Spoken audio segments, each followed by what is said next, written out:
J'étais diplômé en France en 1998 et je suis parti de la France pour avoir un métier différent de ce qu'on a en France. Donc maintenant, je suis pharmacien en pratique avancée en Angleterre. Alors ton parcours, comment tu es arrivé en Angleterre?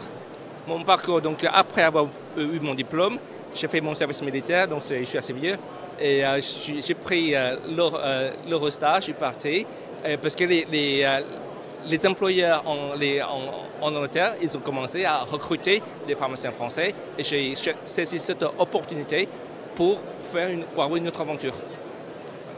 Très bien. Aujourd'hui, alors quelle est ton activité comme pharmacien en Angleterre? La différence, c'est que je ne travaille pas ou je ne travaille plus en officine. Je travaille dans un cabinet médical, c'est multiprofessionnel, multidiscipline, avec beaucoup de médecins, des infirmières, des paramédicaux et d'autres pharmaciens. Donc, dans ce cabinet médical, on a 3 pharmaciens.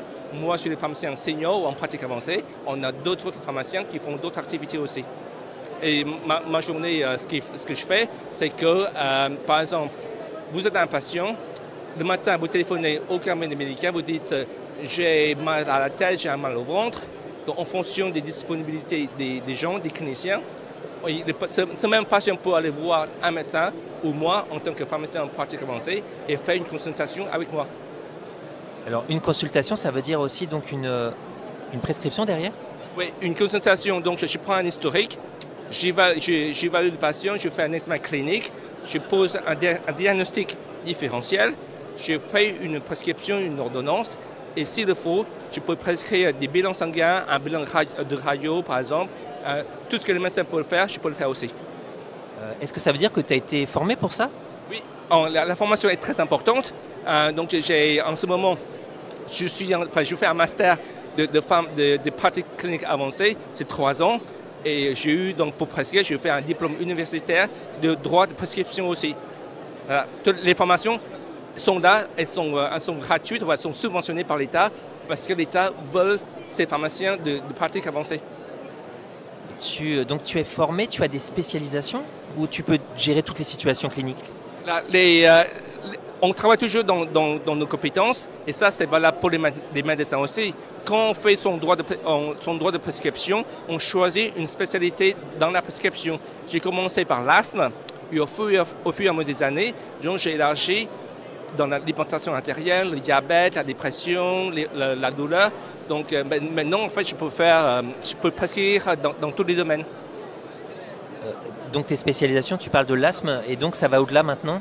Oui, au-delà de l'insuffisance cardiaque, je dis le diabète, toutes les maladies respiratoires en général. Les portes sont ouvertes. Une fois qu'on ouvre une porte, toutes les autres portes s'ouvrent. Oui, vous êtes sur le même site, ça change beaucoup. En fait, vous communiquez toute la journée entre professionnels? Oui, dans le même site.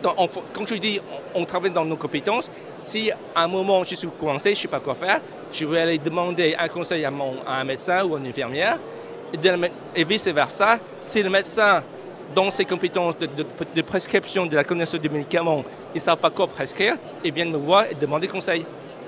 Comment est-ce que tu pourrais être un modèle inspirant pour le pharmacien français? Parce que tu connais bien la pharmacie en France. Comment le pharmacien français pourrait s'inspirer de ton expérience actuelle? Le pharmacien français, à mon avis, ce qu'il faut, c'est regarder ce qui se passe ailleurs, regarder les contraintes que vous avez en France et ne pas se laisser dicter par une autre profession ou des autres personnes ce que nous, on peut faire ou ne pouvons pas faire. C'est aller de l'avant et justement être... Il faut se dire qu'on est clinicien à la base. On a des compétences, on peut se former et les portes sont ouvertes.